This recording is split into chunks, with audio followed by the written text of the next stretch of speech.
Hello, everyone, and welcome to another episode of the Cultured Pull List.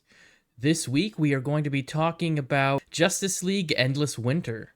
So, without further ado, let's get into it.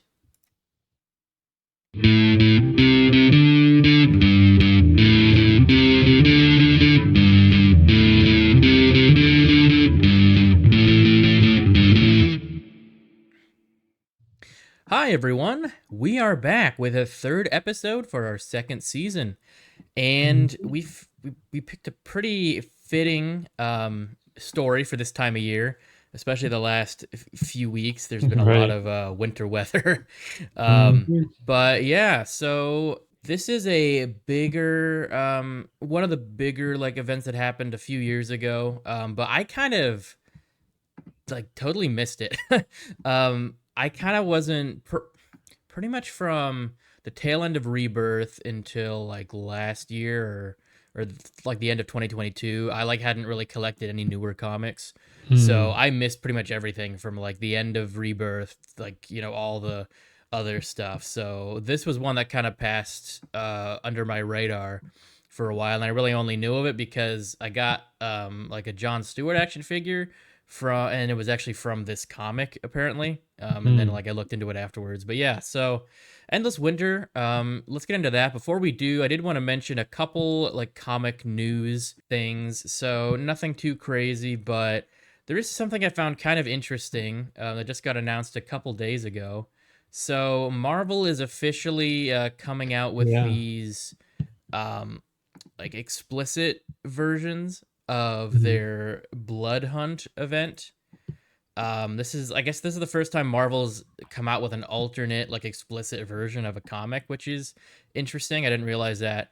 But all this is really gonna have is like some extra pages that were, with art that was like kind of too graphic and bloody for, Hmm. general audiences. And these are going to be polybagged, I guess.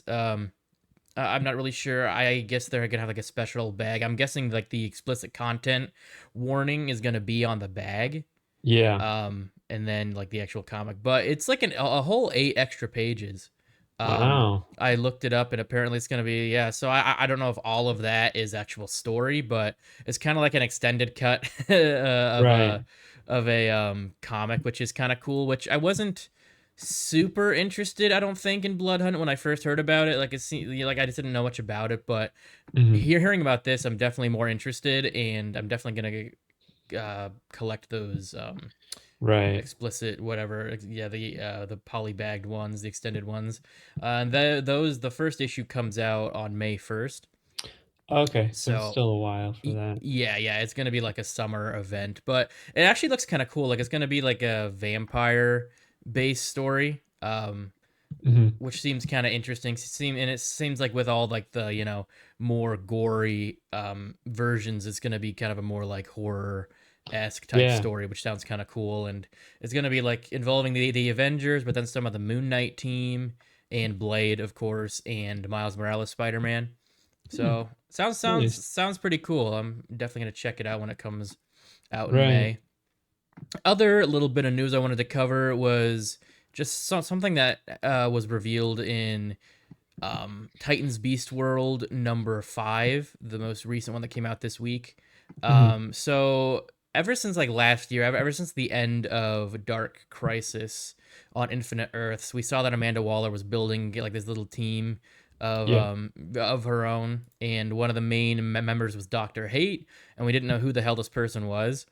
And Doctor Hate has played a pretty big role in the Beast World storyline so far. Hmm. But at the end of the issue, this is kind of spoilers for anybody that hasn't read this yet or anything. But at the end, they finally reveal Doctor Hate's identity, and apparently, it's like the demonic soul self version of Raven, Mm. which Yeah. is unexpected because not only did they kind of make it seem like Doctor Hate was a male throughout this whole Right. thing, just this like with the comic design, but I just definitely didn't see that coming. There was like no inklings of that at all, except Hmm. in this issue. They did kind of say that like Raven mentioned that she had like her demonic self like in trapped in the gemstone on her forehead. So they kind of like, it's kind of like in case you forgot, and Right. then at the end, like, oh, surprise, it's Ursula, which like it's definitely interesting. I'm definitely curious to see what they do with that character like towards the end of I'm guessing there's gonna be like a big she's gonna have a big role to play in the the finale of Beast World. Hmm. But yeah, I'm kind of curious. I definitely was not expecting it, that's for sure. Right. Kind of out of left field, but I mean, at least it wasn't something like I don't know, like, oh, it's the Doctor Fate's clone, it's just something Yeah, like it's the evil clone of Peter Parker. yeah, something. Yeah, right, exactly. But yeah, so let's get into Endless Winter. Yeah. Um, so this is kind of in a weird. This came out as kind of part of a weird section of DC publishing. Like it was right after Death Metal, Yeah. and it was part of this like really brief period called New Justice, I guess, and it was right before Infinite Frontier. Right. So like all that kind of happened in 2021. I think Yeah. I think Infinite Frontier was like 2021 Hmm. until 2023, which launched Dawn of DC. Yeah. But yeah, so this is kind of like wedged in between those like Rebirth and Infinite Frontier and everything. Yeah, let's get into Justice League Endless Winter. This was written by Andy Landing and Ron Mart. The artists were Howard Porter, Marco Santucci, Clayton Henry, Phil Hester, Andy Parks, Miguel Mandonca, Zermanico, Jesus Marino, Cam Smith, Imanke Nahulpan. I'm sure I butchered that horribly. Brandon Peterson and Carmine Di Giandominencio. Menico, whatever. I don't know. There's so many names, man. Like there's because I think that this was over several different Right. comics. So I'm honestly surprised that there was only two writers, to be honest. Hmm. But the colorists were Hi-Fi, Arif Prianto, Marcello Maiolo, Ivan Placencia, Alex Sinclair, June Chung, and Mike Edia. The letterers were World Design, A Larger World Studios, Troy Peteri, Steve Wands, Dave Sharp, Clayton Cowles, Tom Napolitano, Rob Lay, and Wes Abbott. And these were all released within like a um, these were all released in like a 5 week span, like to December 2020. Um, yeah, so let's get into the actual story here. So, Endless Winter opens with Stag Industries um, excavating the former site of Superman's Fortress of Solitude, which was destroyed. And there was a bunch of Kryptonian crystals left over. So Simon Stagg's son, who's in charge of the company, is trying to collect these crystals for like some plan he has to profit off of it, basically with this new technology he can develop. Meanwhile, this group of villains is chilling in this small nation they took over on to go on vacation, basically, and the villains are Catman, Icicle, Multiplex, and Rampage. But pretty soon, the Justice League shows up and puts a stop to their antics and throws them all in prison. Cut back to Stag Industries, which is I didn't mention this, but this is in like the Arctic Circle, I think. But the Stag Industries excavation seems to have awoken something, as there's this big rumbling earthquake, and there's like this winter storm that starts up, and then these weird ice creatures pop up and start attacking the Stag Industries employees. But the Justice League soon shows up and starts fighting these ice creatures, and they save all of Stag Industries crew. But in the big crater where Superman's fortress was and where the Stag Industries guys were excavating, some giant monstrous figure covered in ice armor shows up and says that he's finally free and that he's the Frost King and he will have his vengeance. And he seems a bit confused about like where he is and what's going on, but that doesn't stop him from attacking the Justice League. And even though they get a couple good licks in, they are kind of quickly overpowered, and the Frost King teleports away, saying that the world will pay.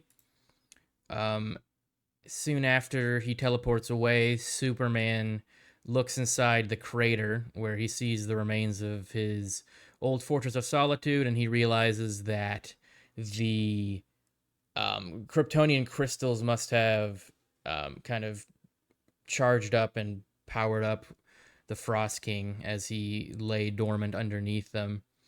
And we see that the entire world is now covered in this crazy winter ice storm.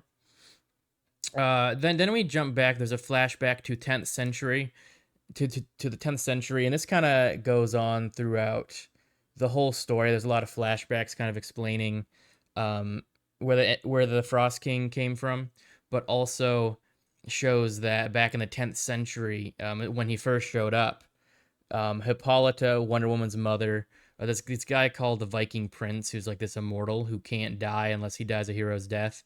That version's version of Swamp Thing all went to the wizard Shazam and had him free Black Adam temporarily so that he could help them fight the Frost King. So then we go to the Viking village that the Frost King is attacking, and Black Adam isn't really being much help. But before they can resolve their differences, the Frost King attacks. And then before we can see what happens next, we cut to the present day where all the DC superheroes, mainly the Justice League, are going around the world trying to fight this storm as well as the ice creatures that keep popping up. And meanwhile, Black Adam goes to New York City and addresses the United Nations, basically saying he'll Kandak is going to take in any refugees that don't have any shelter from this storm, and he also delivers an ultimatum saying that if the Justice League can't stop this endless winter event, then he's going to stop it himself. So then we cut to Flash, who's been running around the world fighting these creatures, and he feels like the winter, the cold, and the storm is affecting his powers and making him more fatigued than he normally is. But in the middle of the storm, he gets a call from Iris, who seems like she's in trouble, but she's quickly cut off as the storm interferes with his communications. And then he is jumped by a bunch of these ice creatures, and turns out he's in Kandak, and he's knocked out. And Black Adam and his group of villains that he's assembled as his private enforcer force basically find Flash, and they take Flash inside. And Black Adam talks to Flash, basically reiterates what he said to the United Nations that like he's gonna take care of things if the Justice League proves useless, which he feels like they are. And Flash reveals to him that they're trying to find where the Frost King is at, but they can't find him yet. And he also says that like his powers are kind of degrading because of the storm. So Black Adam uses his lightning to supercharge Flash and give him his powers back to full strength. And with the newfound strength, Flash is able to go back to Central City, save Iris right in the nick of time as she's being attacked by these creatures, and then he's able to get back to saving people across the world.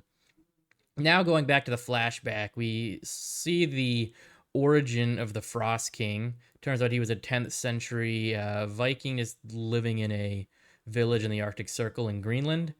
And his name is Edwald Olafsson, and somehow he just kind of discovers that he has ice powers, basically a cryomancy. And at first he's able to use his powers to help his village and his family, but soon his powers progress to a point where he's not able to control them anymore, and that plunges like his village and the surrounding area into this unstoppable, unending winter storm.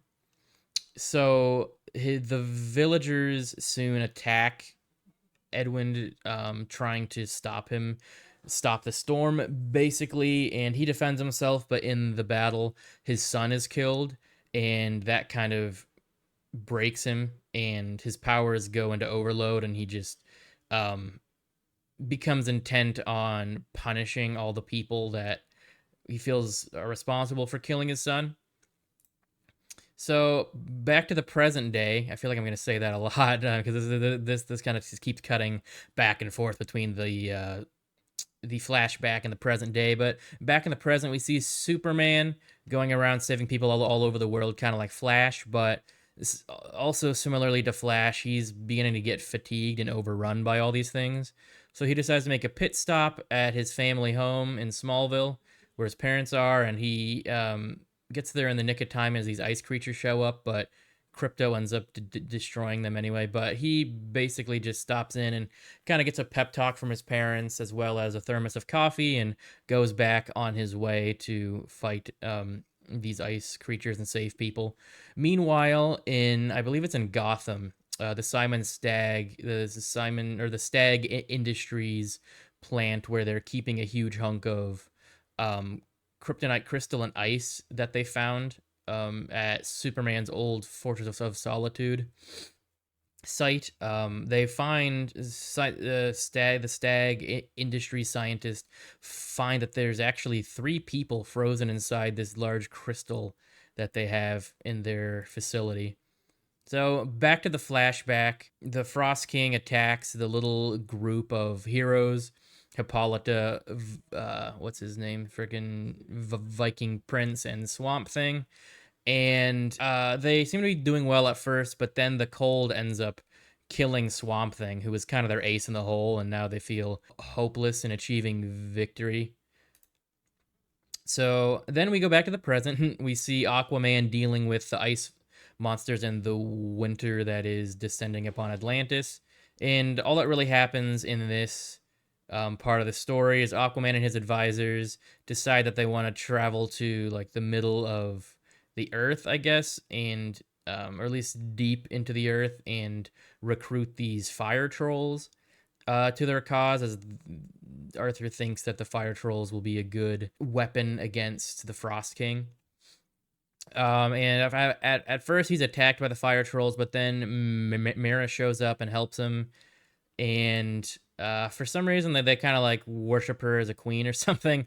So that gets the fire trolls on their side. So Mira and Aquaman lead the trolls into battle against the Frost King. And yeah, then we go back to another flashback where the heroes were kind of forced to retreat after Swamp Thing's death, and Black Adam goes off and he actually finds the Frost King's family and he uses them as bait pretty much to distract Frost King and kind of manipulate the human side of him. But right as it seems like Frost King is kind of starting to come back to his normal self after seeing his family, Black Adam uses that just the distraction of the family to attack Frost King, much to Hippolyta's chagrin. She doesn't like him using the family as bait and endangering them. Next, we see in the present, Jon Stewart is helping people in Detroit. He's able to save this family and their dad and husband, who they got separated from. And after helping some people, he goes back to the Hall of Justice, where Detective Chimp is hanging out and just kind of keeping watch on things, and he's watching everything, like all the Justice League surveillance around the world, and he does notice that Black Adam is kind of becoming a problem, and he tells John that. But as they're talking, the Frost King shows up at the Hall of Justice and attacks. John is able to hold the Frost King off for a bit until the rest of the Justice League shows up, and they're actually able to defeat the Frost King. But it turns out it was actually just a avatar of his made completely out of ice. So they're kind of right back to square one. And meanwhile, we see the actual Frost King in the heart of the storm, and it turns out he's trying to find his family, and he's able to track them to that crystal that Stag Industries has in their research facility. And now that he knows, he's hell bent on freeing them and getting his family back. Okay, so back to the flashbacks, we see the exact moment where his family kind of falls through the ice. There's like a little crevice thing in the ground. Then we cut to the present day at Titan's Tower. So this is uh, so for DC Rebirth, there was two versions of the Titans that ran simultaneously, and this takes place after both of those ended. But this specific story follows the Teen Titans.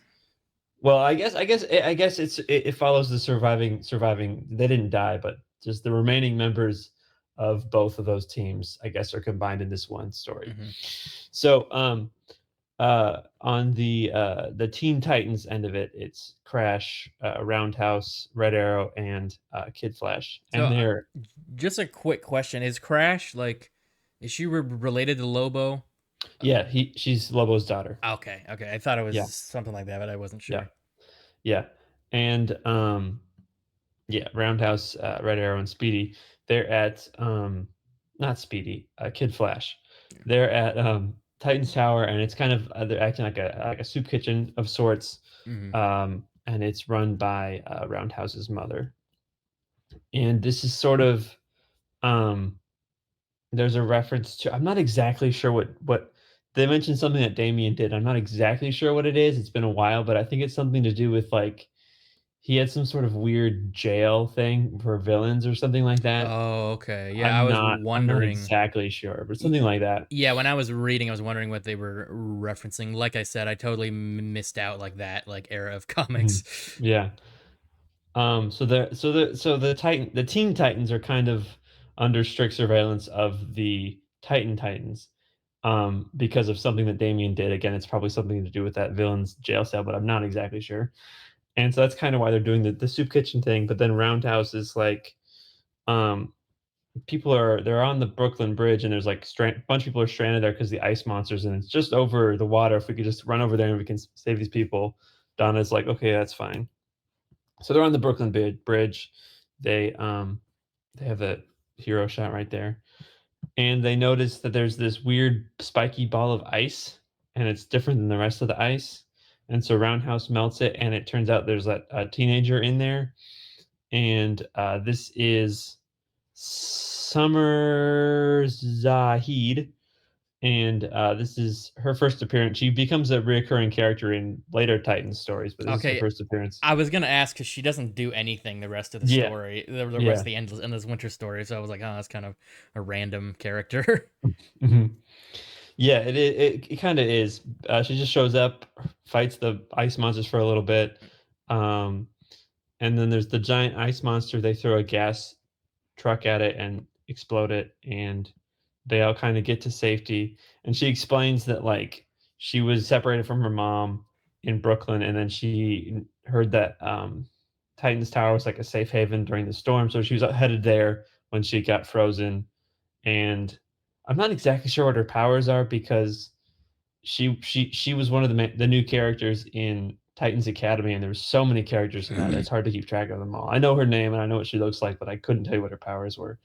Anyway, um, Starfire, Cyborg, and the Flash, they boom in, and this is Barry Allen Flash, and they're just kind of updating everybody on what's happening. And Donna Troy mentions that this kind of reminds her of a fairy tale that Hippolyta told her when she was little, and that kind of spikes an interest in Barry Allen. So then so then they boom to the Mascara, and then we come back to another flashback. Then this is where we see, I believe his name is John, the Viking prince, has Yeah, yeah, it is. his heroic death that was prophesied, Mm-hmm. and he takes the Frost King down with him. And then now we cut back to the present day where Hippolyta is telling this story to Wonder Woman for the first time because Wonder Woman was a Themysciran native, whereas Donna Troy was not, and therefore Hippolyta felt the need to tell Donna the story, but not Wonder Woman. It doesn't make sense, but that was the reasoning that she gave. Yeah, I was gonna say that doesn't really make any sense, but all right. Yeah.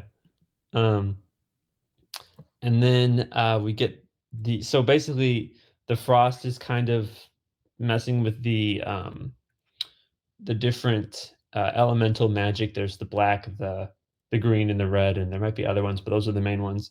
Um, And so like you mentioned, um, I think actually at this point, Swamp Thing was already dead, but even so, the storm is like, even if he wasn't dead, he still wouldn't be able to help them. Right. Also, I wanted to point out that at this point in DC Comics continuity, Nightwing wasn't around anymore. 'Cause this is when he had amnesia, and so this is a Oh. continuity error. Oh, interesting. Okay, okay. Yeah, Yeah, is that when he was like Rick Grayson for a while? yeah, Yeah, yeah, okay, yeah, yeah, yeah. yeah. Huh, that's funny. I didn't catch that. So then, Wonder Woman and Zatanna, they travel to this alternate dimension where where Swamp Thing is, and he's basically said that like he has to stay here, but even like so basically like I mentioned, the storm is preventing him from coming over, but also he has to stay in this dimension or like chaos will ensue.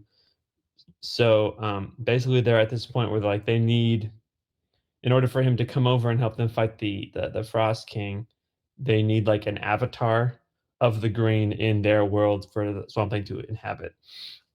And that's when Hippolyta gets the idea to summon the spirit of the Viking prince John, and he agrees to kind of combine with Swamp Thing to help fight the Viking King, and we flash back once more to the moment where he died.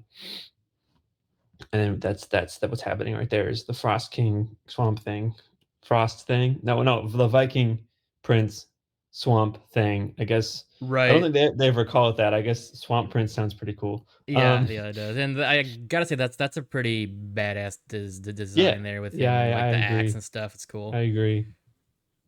Um, so then we cut back to this is right at the end of the battle. Hippolyta and Black Adam defeated the army, and Swamp Thing, that older version of Swamp Thing is able to come back.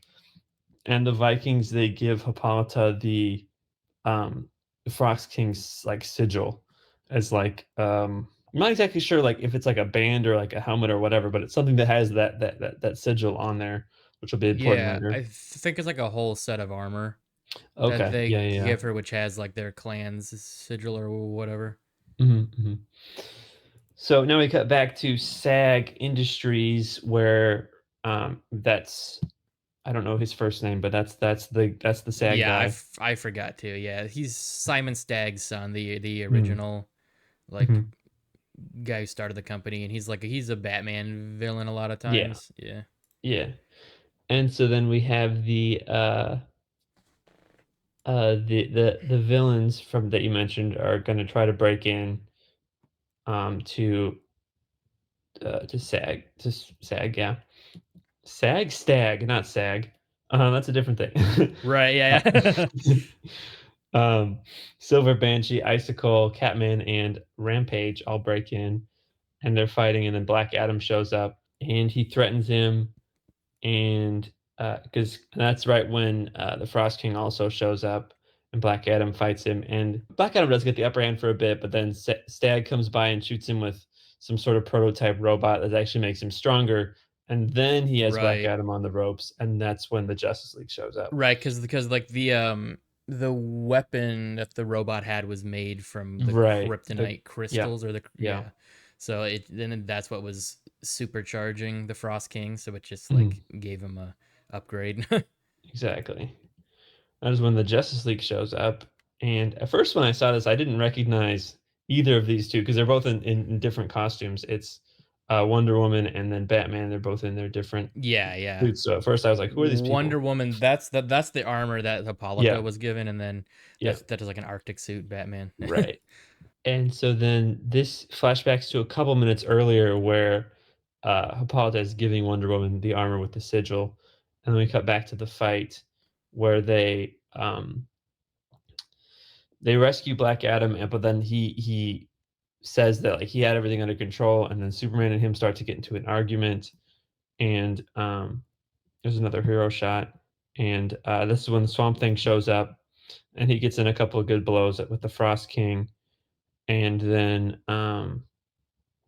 is that they realize that this version of the Frost King is also just another avatar, so they're trying to find his actual his actual body, and Batman and Hippolyta, they fall into like a crevice and they realize that like there's like a tunnel underneath. And that's where they find his actual body, like in a protective orb. And Black Adam tries to stop them, but then Superman like gets in there and actually like start an actual like fight. We don't see a lot of that fight, but we kind of see little panels of it here and there. And now this is when Aquaman shows up with the fire trolls, and they start battling. And then there's this funny panel where Green Lantern puts them all on like a little airplane, and they crash right into the Frost Giant, the Yeah, Frost King. yeah. I thought that was kind of funny. Yeah.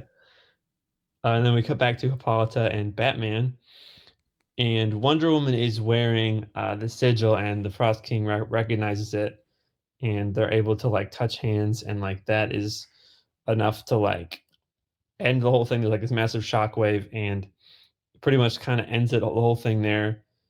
Um, all the frost minions die, and everything's kind of back to normal. There's this panel where everything, and slowly the world began to come alive again. And then we cut pretty much back to where Black Adam was at the beginning of the story, talking to the UN. Basically, he doesn't like the Justice League. And then Hmm. back in the flashbacks, the end of the flashbacks, Hippolyta and the wizard's name is Shazam, right? Also, they lock Black Adam up again in his Right. tomb.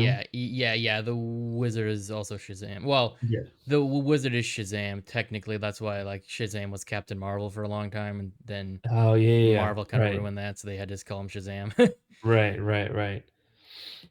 And then back at the new Fortress of Solitude, um, they the Frost King, who's all good and normal now, wants to be frozen with his family until they find a cure where they can all be thought out together, and that is the end of the story. So I'm assuming this is your first time reading this, as it was mine. Yeah, I heard about it because Hmm. I got into comics in 2016 with Rebirth, but Okay. then Yeah.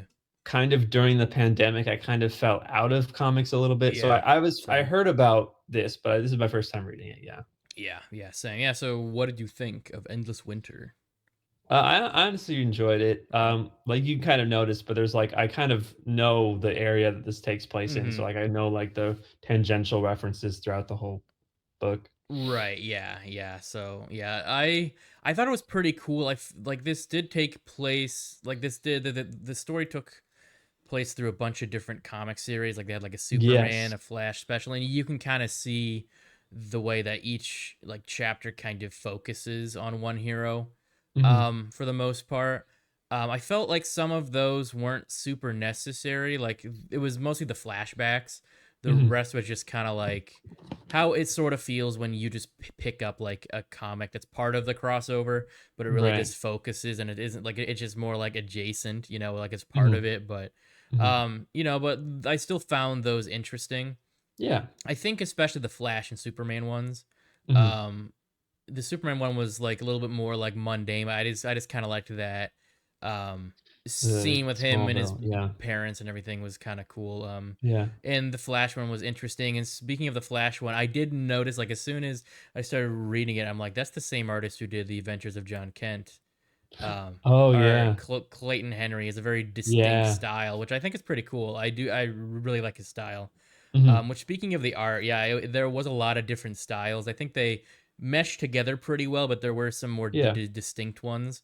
I Hmm. think my favorite art that was probably the flashback sequences, Yeah. which I'm not 100% sure who did those ones specifically, but Hmm. I think that was my favorite art from it. But I thought my favorite part of the story was probably the end. I felt like it was a pretty cool finale, like the Yeah. big battle, and they kind of like the stuff they did a good job bringing in all the stuff they had set up the whole time. Hmm. Yeah, Like because yeah, with DC, they did the crossover a lot where there's like a bookend, but then like the in between chapters are yes, like other tie-ins. And when you get to the end of it, it doesn't hmm, always tie together super well. But in this no. case, I think it did. Yeah, I agree. I liked when all the fire trolls showed up with Aquaman. That was kind of Hmm. cool. Though I kind Hmm. of expect him to do a little more. But Yeah. but it was still pretty cool. And then having the Swamp Thing Prince was pretty cool. Yeah, yeah. That was a pretty cool fight when he like grew huge and him and the Avatar fought. That was all pretty cool. Mhm. And just kind of the whole, I thought Frost King was a pretty cool villain, a pretty cool character. I hadn't Yeah. heard of him at all, like even Mhm. yeah, I wasn't familiar with him at all.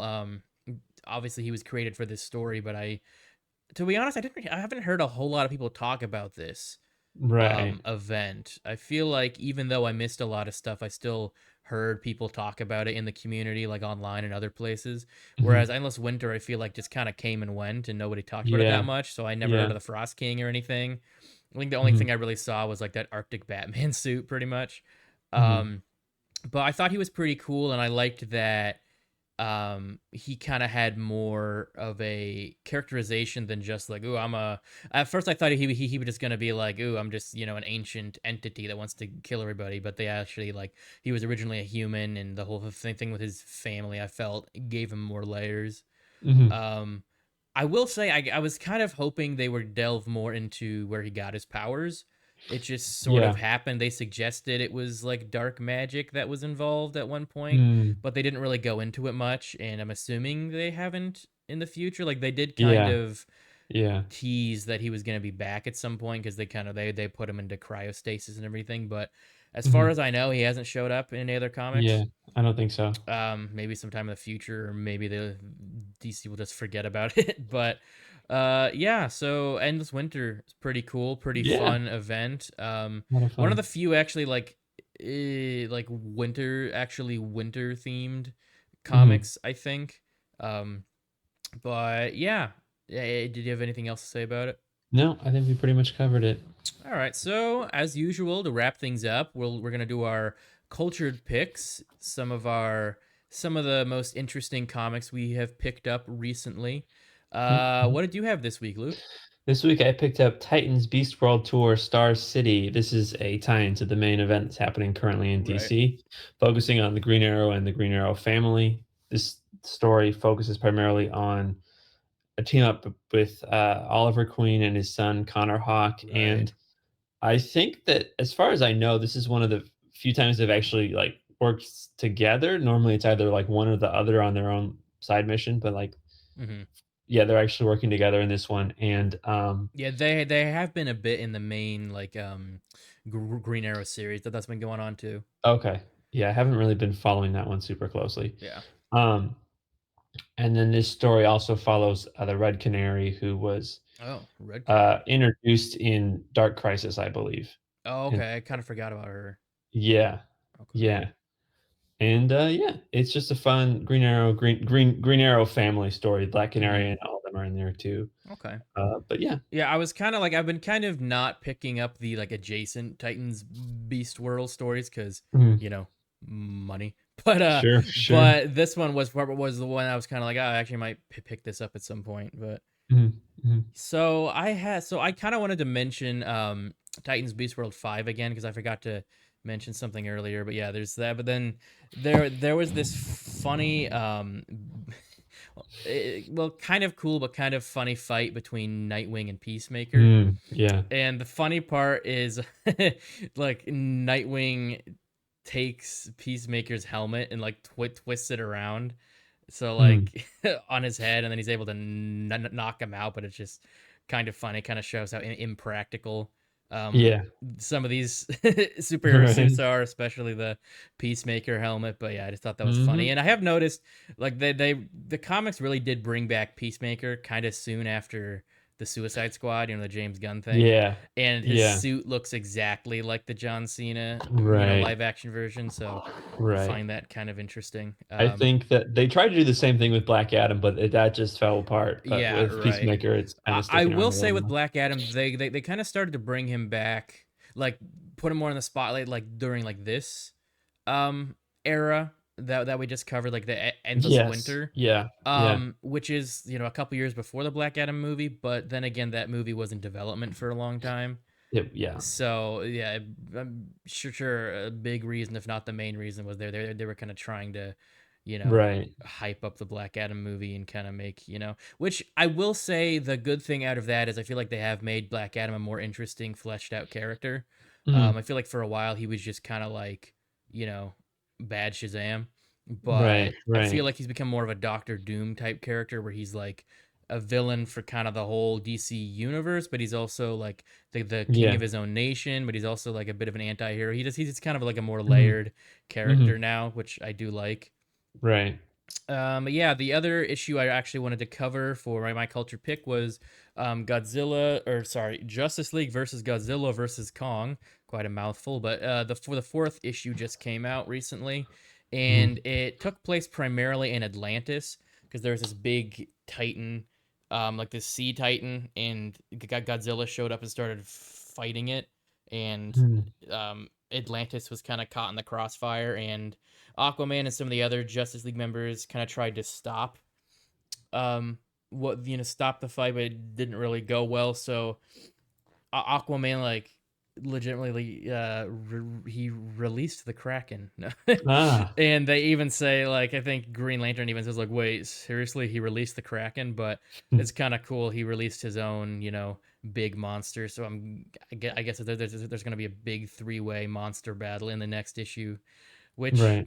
I'm kind of a sucker for kaiju fights. So Yeah, this yeah. should be fun. But another thing I found interesting about this was there was kind of a brief reference Lex Luthor made to Mecha Godzilla, and Uh-huh. basically he was just trying to study the technology from the Titans, world, from the MonsterVerse world, because like his reasoning is that they're like the technology in a lot of ways is more advanced because they were able to just create like a mechanical Godzilla, like a mechanical Mhm, version of that. And I kind of like made me think for a second because yeah, like in the course of the like MonsterVerse movies, it's just mhm, kind of like yeah, they made a mechanical Godzilla. That's not that far fetched.